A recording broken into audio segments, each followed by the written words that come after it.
And welcome back to the Financially Simple Experience. I'm your host, Justin. Today, we're going to deal with life insurance.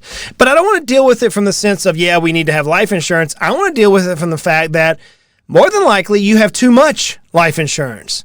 Now, that goes against every major study that occurs in the life insurance world. Here's where I'm getting at.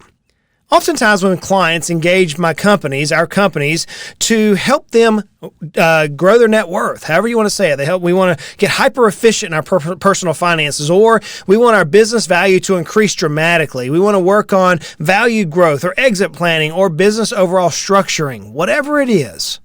We dive into this one little area of life insurance and we find that many times business owners have been sold a bill of goods. They've been sold more insurance than they need, or they've been sold the wrong type of insurance. Now, I've dealt with types of insurances on the podcast ad nauseum. In fact, if you want to go to Financially Simple, you can see all the different blog posts about life insurance. But one of the things I've never talked about is how much life insurance do we actually need, especially as business owners? How much insurance do I need? And that's the word I want to hone in on, is need. Oftentimes professionals, especially the financial pundits, those who have never been in the financial world, they say we need 10 to 15 times our income. And that's the magical number they spout out for us, that we need 10 to 15 times our income. But I often question, is that the same for us business owners? I've heard, we need income replacement. There's a rule called the 4% rule, and it's got two major takeaways. The one is that you can withdraw roughly 4% of your portfolio in retirement and live a comfortable lifestyle. And the other takeaway is it's basically going off of about 50 years worth of stocks and bond history. And if I'm looking at this 4% rule, we could simply decide that, I make $100,000 a year. And therefore, if I need to take 4% off to provide me $100,000 a year, that means I need roughly $2.5 million of assets. So if I pass away, perhaps my spouse needs $2.5 million earning 4% a year, thus getting us $100,000 in income. But it's much more than that, especially for us business owners. So in order to answer the question, how much do you and I need as business owners when it comes to life insurance, we have to figure out first, how much do we need in general?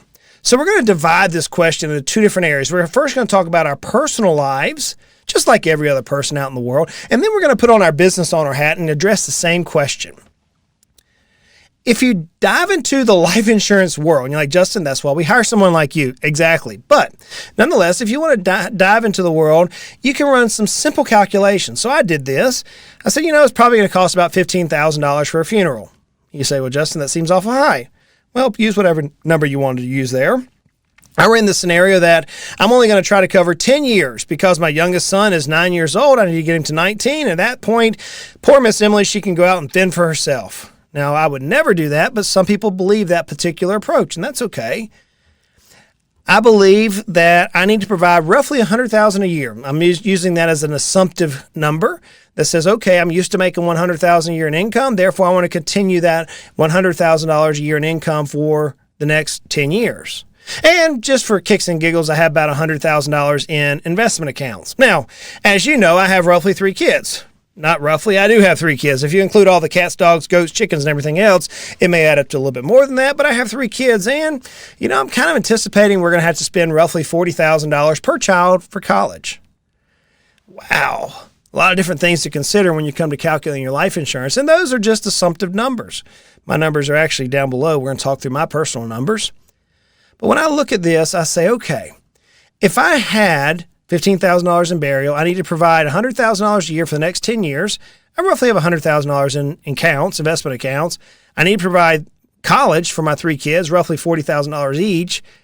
And I've got a wedding I got to pay for with my daughter in roughly 5 years at about $15,000.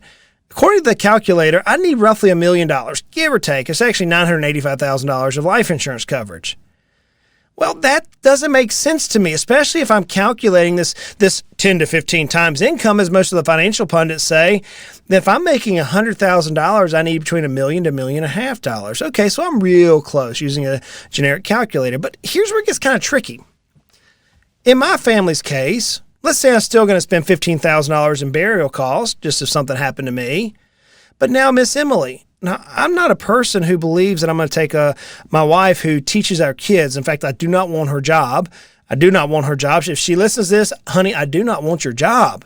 You've got a hard job. Mine is easy compared to hers or yours. I don't want to put Emily in a position where she has to go back to work. She's not worked for active employment for almost 20 years now. I don't want her to have to do that. I want her to continue to live the life that she's used to, which means that I need to roughly provide for her cares for the next 40 years. That way she can continue to live life. Trust me, I've heard everything work in this industry for a long time. I've heard people say, my significant other, my spouse is going to go out and remarry. The last thing I want to do is to benefit some guy or some gal to come into their life and just let them live off of me.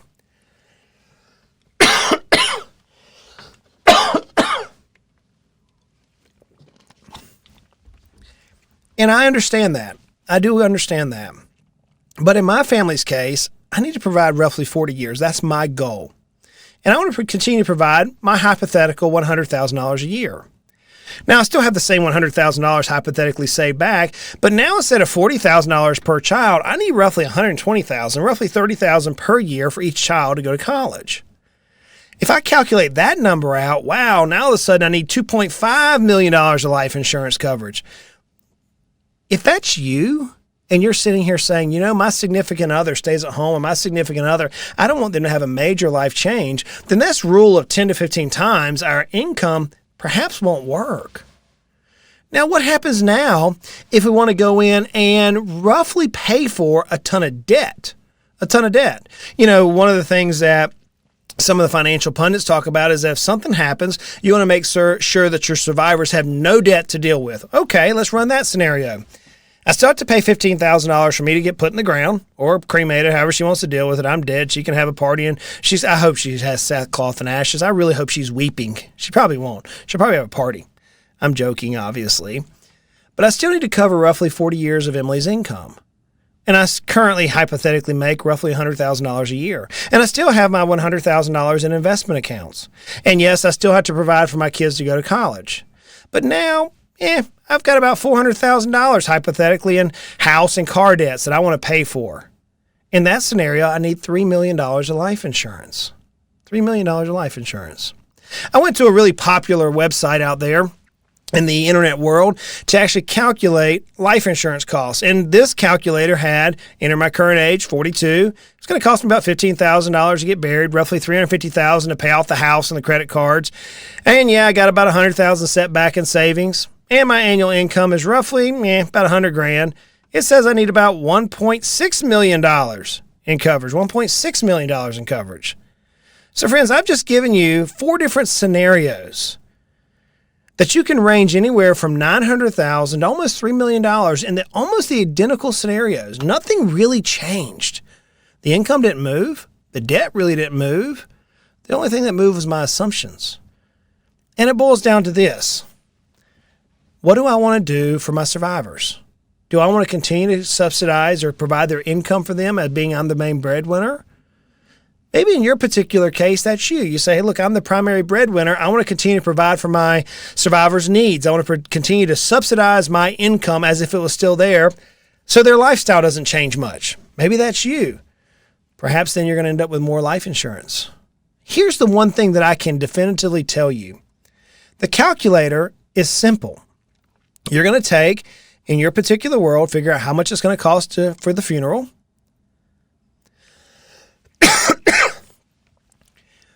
Next, you're going to try to figure out how many years you're going to need to cover in replacement income. It may be a short period of time, like the 10-year example I began with. It may be a long period of time, like the 40-year example I ended with. You need to figure out how much income does your survivors need. In my example, I've used a round generic number of $100,000. You're going to look at your current assets, what you have in cash, savings, and investments. Again, I use a generic $100,000. If you have kids, that brings a whole different ball of wax into the mix. Are you going to provide for the college? If you don't count on this, that you're going to provide for the college, and all of a sudden the survivor wants to provide college, then you will not have enough with your basic calculation. Definitively, I can answer this. I've yet to have anybody pass away, and I've gone through about 15 deaths with clients over my 20-year career. I've yet to have anybody pass away say they didn't have enough money. In fact, most of them said, am I going to have enough? So figure on paying for the kids' college and go ahead and pay the debt off. We're talking about life insurance. Life insurance is one of those things that we can do right, and it doesn't cost us a lot of money. So the life insurance calculation is simple. What do you want to accomplish? If we use these generic rules of 10 to 15 times, then you could be falling short. But we business owners fall prey to something totally different. Before we dive into that, let's hear a little bit from this week's sponsor. If we had learned anything from recent events, it would be the importance of having a personal financial plan to weather any crisis life throws at us. Heritage Investors helps small business owners to reach their financial goals with holistic wealth management services. Learn how by visiting heritageinvestor.com today. So as business owners, where do we fall victim? Whenever we have a business, oftentimes we're required by institutions, by contracts, by desire to have additional life insurance. What I often see happens is business owners will take care of the business first to the detriment of their family. So what do you mean? Well, let's say you go out and borrow some money. The bank's going to want collateral. They're going to want to make sure that they are made whole in the event of your death, especially if it's any sizable. I often see business owners who buy equipment or buy practices or buy businesses, and the bank loans lots of money for these things, and they say, hey, we want to take a collateral assignment into your life insurance. The minute they do that, if you did not prepare your life insurance properly to have your home front taken care of, then what's going to happen is the bank is going to secure that coverage, leave your family without the amount of money that you calculated you needed, and then rely on the sale of the business in order for your family to be made whole. I often see in a buy-sell agreement, the same thing happen. We end up, attorneys draft up a buy-sell agreement between partners or between shareholders, and then life insurance is used to secure the buy-sell. I see in debt reduction scenarios where a piece of debt needs to be paid for in the event of a death. I see all sorts of scenarios. But what I often pay attention to is the sales approach. I recently ran across a case which kind of got me thinking in this, and I've realized that I've seen this more times than I'd like to have seen. A young business owner, wife, 3 kids at home. Wife did not work outside the home, much like my bride. Made a pretty good income, made about $250,000 a year, but had some debt. Had real estate debt where the business was located, had some equipment debt for the business itself, and the bank collateralized the life insurance. This individual had $15 million worth of life insurance, 15. And all they really needed was about 3.5 to meet their needs. And when we looked at the savings, just by getting the life insurance in place, it was about a $9,000 a year price savings for this particular client.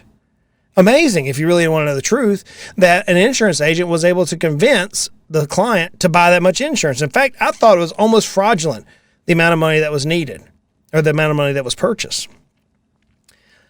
So life insurance is one of those things that I often see oversold. The other way I see it is undersold. I've seen life insurance companies or insurance companies where they go out to the client, they provide all their personal needs, sell off into the sunset. The client goes out and buys a business, buys the real estate. All of a sudden now, 100% of the life insurance proceeds is pledged to the bank. Thank God they didn't pass away, leaving all of the proceeds to take care of mama and the babies to the bank, only to allow business brokers to try and sell a business, which was unsellable at that particular time, to care for mama and the babies. So friends, I realize life insurance is not one of those things we want to deal with. I realize that, but it's January. It's time to start thinking about life insurance. Time to start thinking about the need for life insurance as business owners. If you don't know how to do this, hey, reach out to the team at Heritage Investors. This is what they do day in, day out. They're awesome rock stars. You can connect with us at Financially Simple. You can go straight to heritageinvestor.com. Friends, I realize life is hard. I get it. And life is complicated, but it doesn't have to be. We're going to continue to make our lives at least financially simple. Hey, y'all go out and make it a great day.